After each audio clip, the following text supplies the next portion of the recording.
Bien, a continuación vamos a iniciar el tema de independencia de eventos. Este tema es fundamental en el desarrollo de la teoría de probabilidad. Comenzamos entonces recordando una definición de los cursos básicos. Comenzamos suponiendo que tenemos omega fp, un espacio de probabilidad, y que A y B son elementos de la sigma álgebra F. Vamos a decir que los eventos A y B son independientes si y solamente si la probabilidad de A intersectado con B es igual a la probabilidad de A por la probabilidad de B.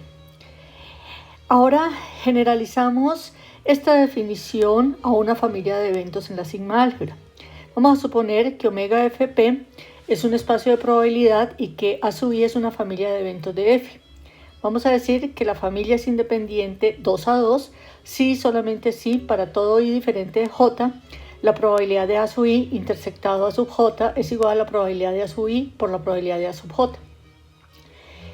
También definiremos lo que significa que una familia sea independiente. Entonces va a ser independiente si solamente si para todo conjunto finito del conjunto de índices se tiene que la probabilidad de la intersección es igual al producto de las probabilidades.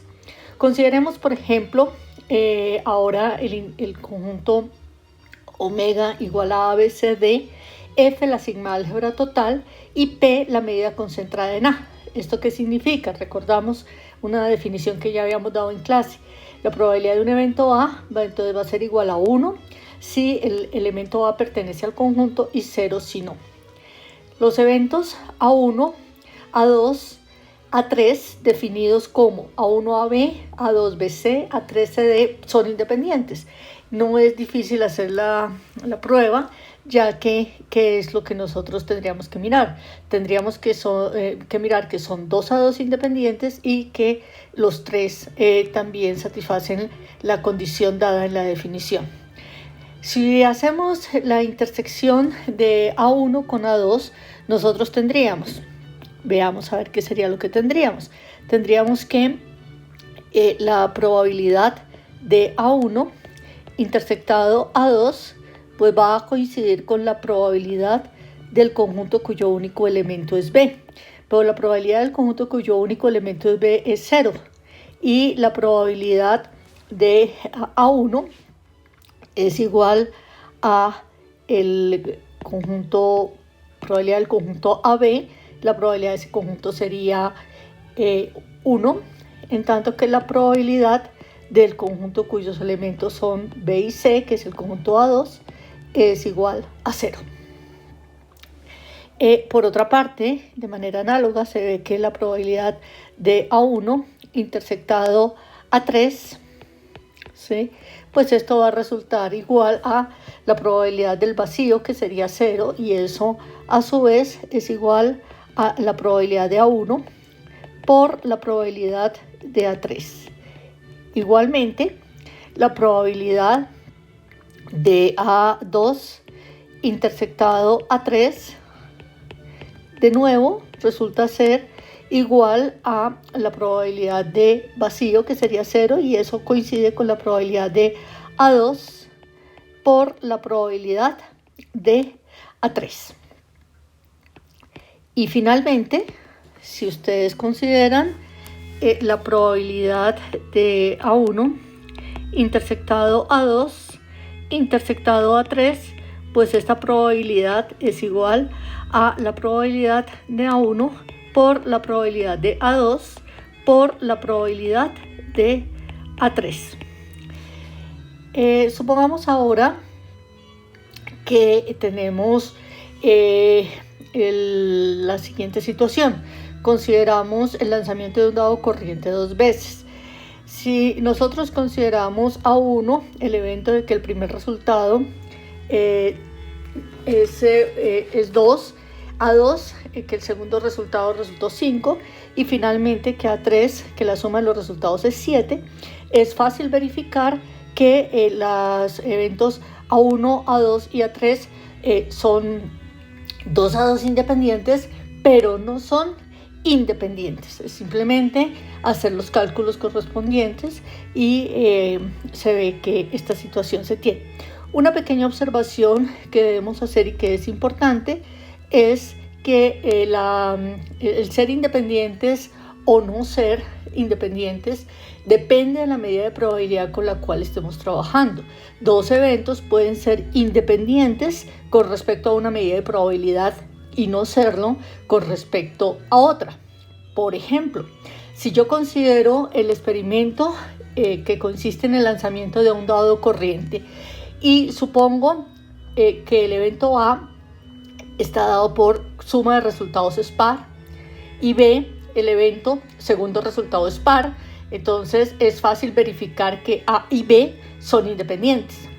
Sin embargo, si yo considero el lanzamiento de un dado cargado en el cual la probabilidad de obtener un número par es igual a 2/5, entonces se tiene que los eventos A y B, como los definimos anteriormente, esto es A, suma de resultados es par, y B, segundo resultado es par, esos eventos no serían independientes, ya que la probabilidad del evento A sería 13/25, la probabilidad del evento B es 2/5 y la probabilidad de A intersectado con B es igual a 4/25.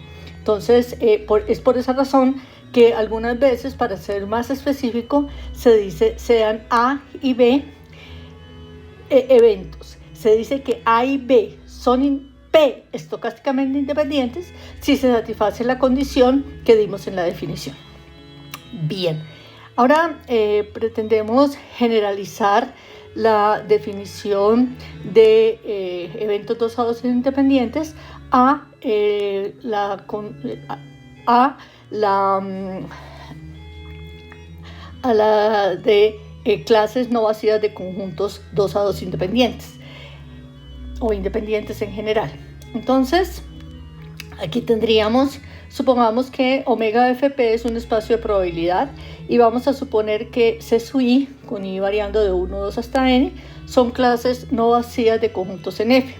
Vamos a decir que las clases C sub i, con i variando de 1 hasta n, son independientes si y solamente si para cualquier escogencia de eventos A1, A2 hasta n con el A sub i en C sub i, se tiene que esos eventos A1, A2, etc. son independientes. Por ejemplo, supongamos que tomamos omega igual al conjunto ABC, consideramos como sigma álgebra la total, la probabilidad de cada punto, de cada omega en omega, lo vamos a tomar como un cuarto y vamos a considerar las siguientes colecciones.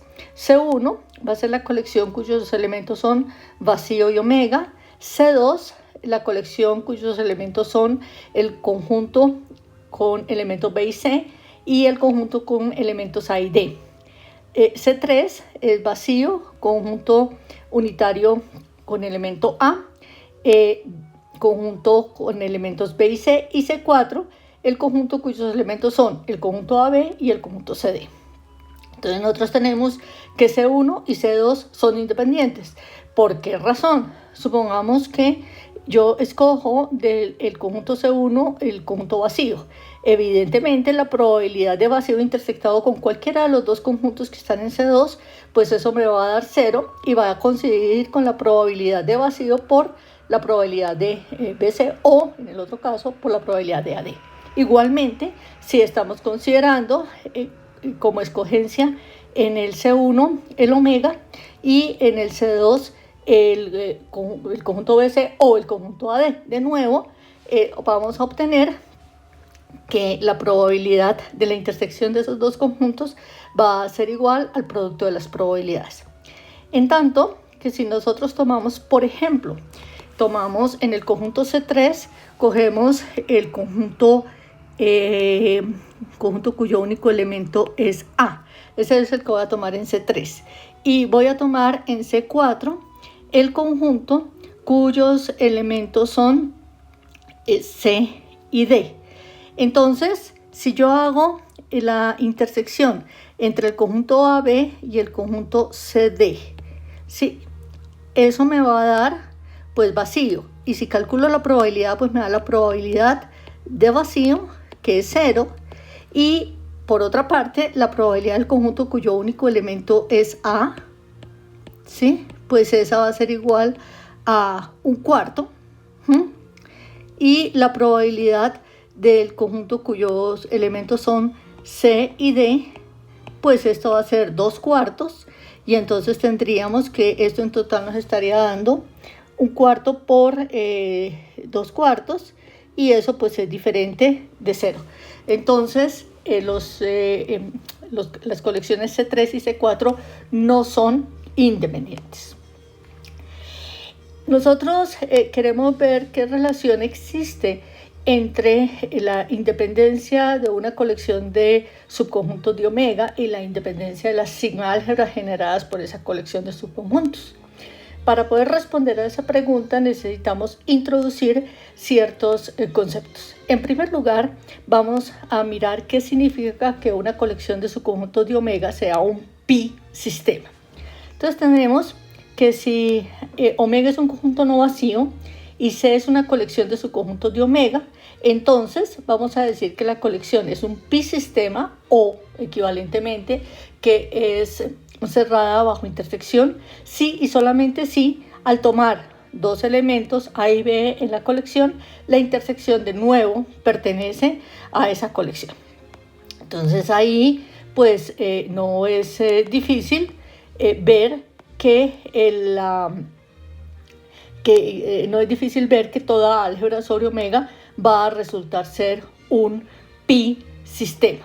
Entonces, mirarlo pues es muy fácil, porque si ustedes recuerdan de la definición de álgebra, las condiciones que nosotros teníamos era que si un conjunto estaba, entonces su complemento está, si que el omega va a pertenecer también a la sigma álgebra, y si dos conjuntos están, entonces la unión está. Pero esto entonces, ¿qué va a traer como consecuencia? Entonces nosotros tendríamos lo siguiente. Entonces vamos a suponer que tomamos A y B, dos elementos en la colección A. Entonces, al hacer esto, nosotros tendríamos que A complemento y B complemento también pertenecerían a A por ser A un álgebra. Y entonces tiene esto, y se tendría que A complemento unión B complemento también pertenecería a A. En consecuencia, entonces, ¿qué vamos a obtener? Pues vamos a obtener que A intersectado con B, que A que es igual. Esto va a ser igual a A complemento unión B complemento, y todo esto complemento, entonces pertenecería a A. Con lo cual, entonces estamos demostrando que toda álgebra sobre omega resulta ser un pi sistema. Como toda sigma álgebra es a su vez un álgebra, pues entonces toda sigma álgebra también resulta ser un pi sistema.